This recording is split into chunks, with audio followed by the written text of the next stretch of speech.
मेरी बात आपके नाम। आज की कहानी है गोरा, या यूं समझ लीजिए कि रविंद्रनाथ के एक बहुत बड़े उपन्यास गोरा का सारांश। 500 पन्नों से भी ज़्यादा बड़ा उपन्यास ये है। पता नहीं उसके साथ मैं न्याय कर सकूंगी या नहीं, पर पूरी कोशिश करूंगी क्योंकि ये मुझे उपन्यास बहुत पसंद है। एक बात और है, जब मैं आपको कोई कहानी, कविता या उपन्यास सुनाना चाहती हूँ तो मेरे मन में ये रहता है कि ऐसी सुनाऊँ जिसका समाज, देश, काल पर कुछ न कुछ प्रभाव छूटा हो। 1911 में लिखे हुए इस उपन्यास में इतने सालों पहले रविंद्रनाथ ने सहिष्णुता और धर्मनिरपेक्षता की बात की थी। आज हमारे देश को इन दो चीज़ों की बहुत ज़रूरत है। कहानी दो परिवारों के इर्द गिर्द घूमती है। एक है कृष्णदयाल का परिवार। कृष्णदयाल स्वयं बहुत कट्टर सनातनी हिंदू हैं, इतने कट्टर कि उनका पूरा दिन अपने साधना कक्ष में बीतता है, जहाँ सिर्फ उनकी पत्नी आनंदमयी ही आ सकती हैं। आश्चर्य की बात है कि आनंदमयी, जो एक आदर्श पत्नी है, अपने पति से बिल्कुल अलग है।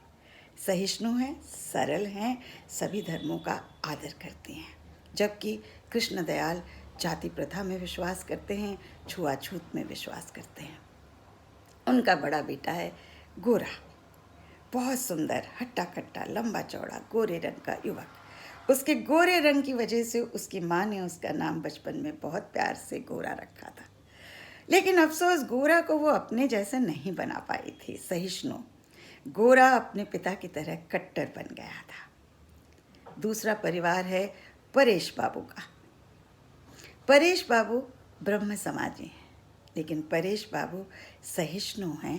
परेश बाबू हर किसी को आदर करते हैं, सम्मान करते हैं, हर धर्म को बराबरी का दर्जा देते हैं। उनकी पत्नी है वरदा सुंदरी, एकदम कट्टर ब्रह्म समाजी। उनके घर में उनकी 3 लड़कियां हैं, लावण्या, लीला और ललिता। ललिता जाकर हमारी इस कहानी में बहुत महत्वपूर्ण भूमिका निभाने वाली है। इसके अलावा उनके घर में उनके स्वर्गीय मित्र की बेटी सुचरिता और बेटा सतीश भी रहते हैं। कुछ दिनों के बाद सुचरिता की विधवा मौसी हरि मोहिनी भी उसी घर में आकर रहने लगती है। आप अंदाज़ा लगा सकते हैं कि परेश बाबू का दिल कितना बड़ा है, लेकिन उनकी पत्नी ऐसी नहीं है। वरदा सुंदरी को इन सब का अपने घर में रहना बिल्कुल पसंद नहीं है, क्योंकि ये सब लोग हिंदू हैं। उनके घर में एक लड़का और आता है, हारन, जो कि कट्टर ब्रह्म समाजी है। वरदा सुंदरी चाहती है कि हारन के साथ वो सुचरिता का ब्याह कर दें। अब लौटते हैं कृष्णदयाल के परिवार में। वहाँ पर विनय नाम का गोरा का एक दोस्त अब आने जाने लगता है। विनय मन से इतना सख्त नहीं है, सशक्त नहीं है। वो गोरा के प्रभाव में रहता है। गोरा हमेशा उसको हिंदुत्व की बातें सिखाता रहता है, लेकिन आनंदमयी विनय को बहुत प्यार करने लगती है और उसको हमेशा सही रास्ता दिखाती है। उसको सिखाती है कि उसको सहिष्णु होना चाहिए, उसे गोरा की तरह कट्टर नहीं होना चाहिए। इसी बीच में विनय परेश बाबू के घर आने जाने लगता है और वहाँ उसकी मुलाकात ललिता से होती है। ललिता और विनय एक दूसरे को पूर्ण करते हैं, क्योंकि ललिता एक सशक्त लड़की है, उसके अपने विचार हैं। वो इतनी स्वतंत्र ख्यालों की है कि वो विनय के साथ घर से भाग जाती है किसी और शहर में। इस बात का बड़ा हंगामा समझता है, लेकिन ललिता को इसकी चिंता नहीं है। ललिता के साथ रहते रहते विनय के मन के जितने भी अंतर्द्वंद थे वो समाप्त हो जाते हैं, और अब वो सभी धर्मों का आदर करने लगता है।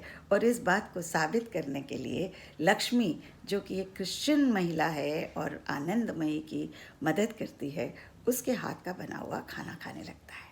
गोरा को ये सब कुछ भी पसंद नहीं है। गोरा इतना कट्टर है कि बहुत सारी बातें अपनी माँ को बताता भी नहीं है, जबकि विनय आनंदमयी के साथ सब कुछ अपना बताता है, अपनी सारी बातें बताता है, दुख सुख बांटता है।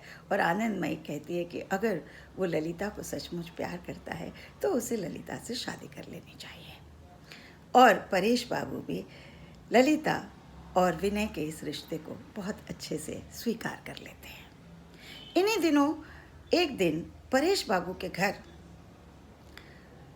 विनय और गोरा दोनों जाते हैं और वहाँ हारन के साथ इनका बहुत बड़ा विवाद हो जाता है ब्रह्म समाज और हिंदू धर्म को लेकर के। गोरा बहुत विचलित होता है, उसे हारन अच्छा नहीं लगता, उसे परेश बाबू का घर भी नहीं अच्छा लगता, उसे ये भी नहीं अच्छा लगता कि विनय ललिता से शादी करने वाला है। लेकिन मज़े की बात यह है कि वो खुद सुचरिता से प्यार करने लगता है, क्योंकि सुचरिता का व्यक्तित्व है ही ऐसा, इतने सशक्त व्यक्तित्व की वो लड़की है कि कोई भी उससे प्यार किए बिना नहीं रह सकता। पर गोरा में इतना दम्भ नहीं है कि वो उसे बता सके कि वो उसे प्यार करता है।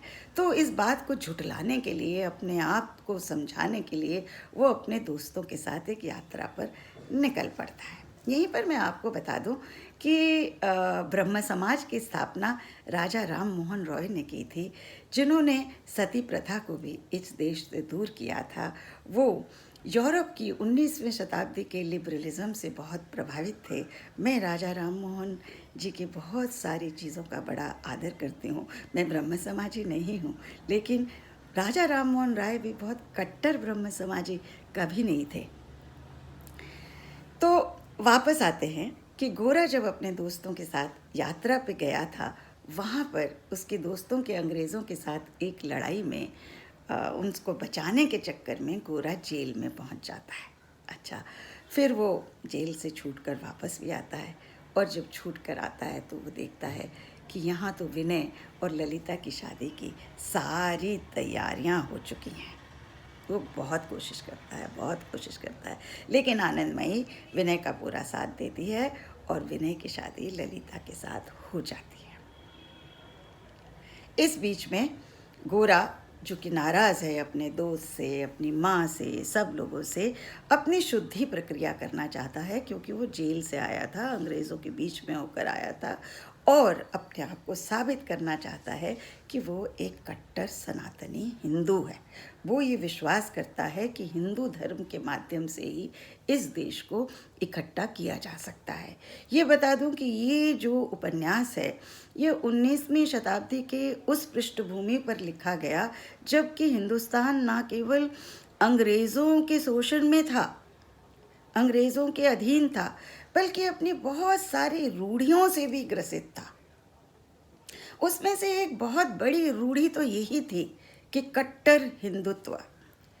तो ये अपनी शुद्धिकरण करने जब जा रहा है तो उसकी माँ आनंदमयी अपने पति कृष्ण दयाल को कहती है कि अब समय आ गया है कि हमें गोरा को बता देना चाहिए।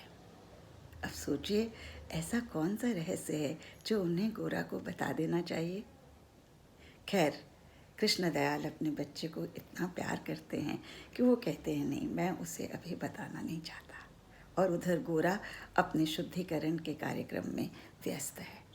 तभी घर से खबर आती है कि कृष्ण दयाल बहुत गंभीर रूप से बीमार हैं और गोरा को घर पहुंचना चाहिए।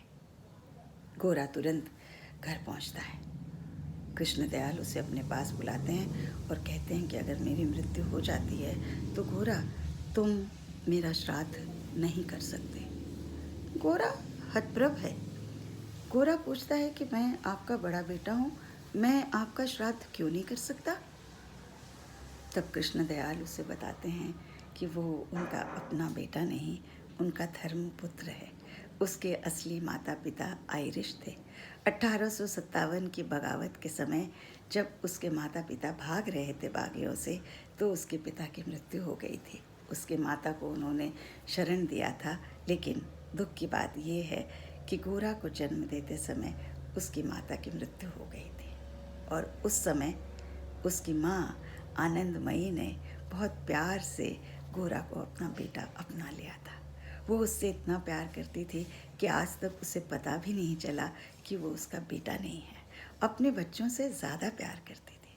तभी गोरा समझ जाता है कि आनंदमयी इतनी सुलझी हुई क्यों है, लेकिन गोरा के पाँव के नीचे की ज़मीन खिसक जाती है। गोरा का अस्तित्व बिखर जाता है। गोरा जो अब तक अपने को कट्टर हिंदू समझे हुए था, वो तो हिंदू था ही नहीं। गोरा के सारे विश्वास डगमगा जाते हैं। पर उसकी माँ उसे समझाती है, उसके कंधे पर प्यार से हाथ रखती है, और गोरा कुछ देर में समझने के बाद उसे कहता है, मैं अपनी भारत माता को कहाँ कहाँ ढूंढ रहा था। मेरी भारत माता तो माँ तुम ही हो, तुम ही सहिष्णु हो, तुमने सबको अपनाया हुआ है, तुमसे बड़ी माता कौन हो सकती है। तो यहाँ पर रविंद्रनाथ ने आनंदमयी के माध्यम से ये बताने की कोशिश की है कि भारत देश को कैसा होना चाहिए।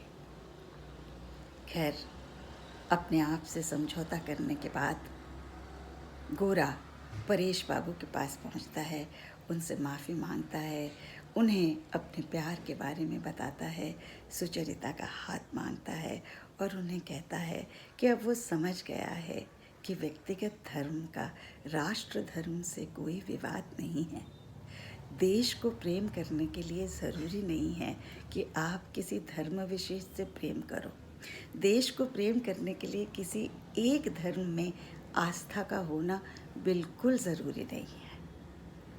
और इन सब से ऊपर देश प्रेम, व्यक्तिगत धर्म और इन सब से ऊपर है राष्ट्र धर्म और उसके ऊपर है मानवीय धर्म। परेश बाबू इस बात से बहुत खुश होते हैं।